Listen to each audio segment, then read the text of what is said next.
ಓಂ ಗುರುಭ್ಯೋ ನಮಃ. ಬಂಧುಗಳೇ, ಭೂಮಿಯ ಮೇಲೆ ಬಹುತಾಂಶವಾಗಿ ಎಲ್ಲರೂ ದೇವರ ಪೂಜೆಯನ್ನ ಮಾಡ್ತಿರ್ತಾರೆ. ಪೂಜೆ ಮಾಡುವವರಲ್ಲಿಯೂ ಬಹುತಾಂಶವಾಗಿ ಎಲ್ಲರೂ ಮೂರ್ತಿ ಪೂಜೆಯನ್ನೇ ಮಾಡ್ತಿರ್ತಾರೆ. ಕೆಲವರು ಮಾತ್ರ ಮೂರ್ತಿ ಪೂಜೆಯ ನಿಷೇಧಕರಾಗಿರುತ್ತಾರೆ. ಅಂದ್ರೆ ಕೆಲವರು ನಿರಾಕಾರ ಬ್ರಹ್ಮವನ್ನ ಧ್ಯಾನಿಸುತ್ತಿರುತ್ತಾರೆ ಅಥವಾ ಪೂಜಿಸುತ್ತಿರುತ್ತಾರೆ. ಬಹುತಾಂಶವಾಗಿ ಎಲ್ಲರೂ ಮೂರ್ತಿ ಪೂಜಕರೇ. ಈ ಮೂರ್ತಿ ಪೂಜಕರೇನಿದ್ದಾರಲ್ಲ, ಇವರಿಗೆ ದೇವರು ಸಿಗೋದು ತುಂಬಾನೇ ಕಷ್ಟ ಬಂಧುಗಳೇ. ಯಾಕೆ ಅಂದ್ರೆ ಮೂರ್ತಿ ಪೂಜಕರಲ್ಲಿ ಬಹುತಾಂಶವಾಗಿ ಮೂರ್ತಿ ಪೂಜೆಯನ್ನ ಹೇಗೆ ಮಾಡಬೇಕು ಅನ್ನುವುದರ ಅರಿವು ಇರಲ್ಲ. ಅವರು ಅವರ ಜೀವನ ಪೂರ್ತಿ ಪೂಜಿಸಿದರೂ ದೇವರು ಅವರಿಗೆ ಪ್ರತ್ಯಕ್ಷನಾಗುವುದಿಲ್ಲ.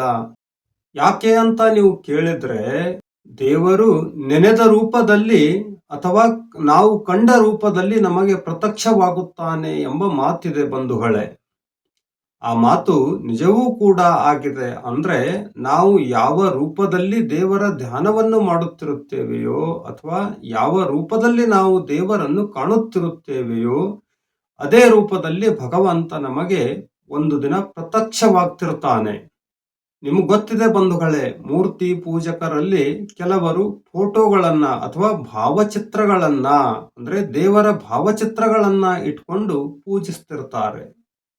ಇನ್ನು ಕೆಲವರು ಕಲ್ಲಿನ ವಿಗ್ರಹಗಳನ್ನ ಇಟ್ಕೊಂಡು ಪೂಜೆ ಮಾಡ್ತಿರ್ತಾರೆ. ಇನ್ನು ಕೆಲವರು ಧಾತುಗಳ ಮೂರ್ತಿಯನ್ನಿಟ್ಕೊಂಡು ಅಥವಾ ಮಣ್ಣಿನ ಮೂರ್ತಿಗಳನ್ನಿಟ್ಕೊಂಡು ಅಥವಾ ಕಟ್ಟಿಗೆಯ ಮೂರ್ತಿಯನ್ನಿಟ್ಕೊಂಡು ಪೂಜೆ ಮಾಡ್ತಿರ್ತಾರೆ. ಮಾಡ್ಲಿ, ನಾನೇನ್ ಬೇಡ ಅನ್ನಲ್ಲ, ಎಲ್ಲದರಲ್ಲೂ ದೇವರಿದ್ದಾನೆ. ಆದ್ರೆ ಇವರಿಗೆ ದೇವರು ಸಿಗೋದು ತುಂಬಾ ಕಷ್ಟ. ಇವರು ಪೂಜೆ ಮಾಡ್ತಿರ್ಬೇಕಾದ್ರೆ ಒಂದು ತಪ್ಪನ್ನ ಮಾಡ್ತಿರ್ತಾರೆ ಅಥವಾ ಒಂದು ತಪ್ಪು ತಿಳುವಳಿಕೆಯನ್ನ ಮನಸ್ಸಿನಲ್ಲಿ ಇಟ್ಕೊಂಡು ಪೂಜೆ ಮಾಡ್ತಿರ್ತಾರೆ.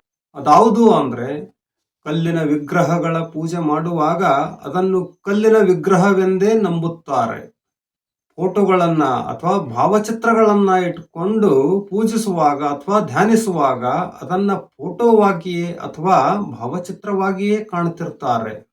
ಇದೇ ರೀತಿ ಮಣ್ಣಿನ ಮತ್ತು ಧಾತುಗಳ ಮೂರ್ತಿಯನ್ನ ಅಥವಾ ಕಟ್ಟಿಗೆಯ ಮೂರ್ತಿಗಳನ್ನ ಪೂಜಿಸುವಾಗಲೂ ಇವರು ಇದೇ ಭಾವದಲ್ಲಿ ಇರುತ್ತಾರೆ. ಅವರು ಕಟ್ಟಿಗೆಯ ಮೂರ್ತಿಯನ್ನ ಕಟ್ಟಿಗೆಯಾಗಿಯೇ ಕಂಡ್ರೆ ದೇವರು ಕೊನೆಯವರೆಗೆ ಅವರಿಗೆ ಕಟ್ಟಿಗೆಯ ರೂಪದಲ್ಲಿಯೇ ಕಾಣಿಸುತ್ತಿರುತ್ತಾನೆ. ಅವರು ಕಲ್ಲಿನ ವಿಗ್ರಹವನ್ನ ಕಲ್ಲಾಗಿ ಕಂಡರೆ ದೇವರು ಕೂಡ ಕಲ್ಲಾಗಿಯೇ ಕಾಣುತ್ತಿರುತ್ತಾನೆ. ಹೀಗಾಗಿ ಇವರಿಗೆ ಸಾಯುವವರೆಗೂ ದೇವರು ಪ್ರತ್ಯಕ್ಷನಾಗುವುದೇ ಇಲ್ಲ. ದೇವರು ಪ್ರತ್ಯಕ್ಷನಾಗಬೇಕು ಅಂದ್ರೆ ಅದರಲ್ಲಿ ನಾವು ಚೈತನ್ಯವನ್ನ ತುಂಬಿ ಪೂಜಿಸಬೇಕು ಬಂಧುಗಳೇ.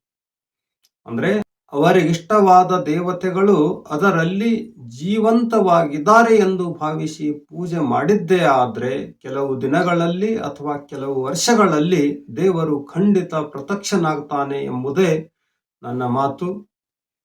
ಧನ್ಯವಾದಗಳು.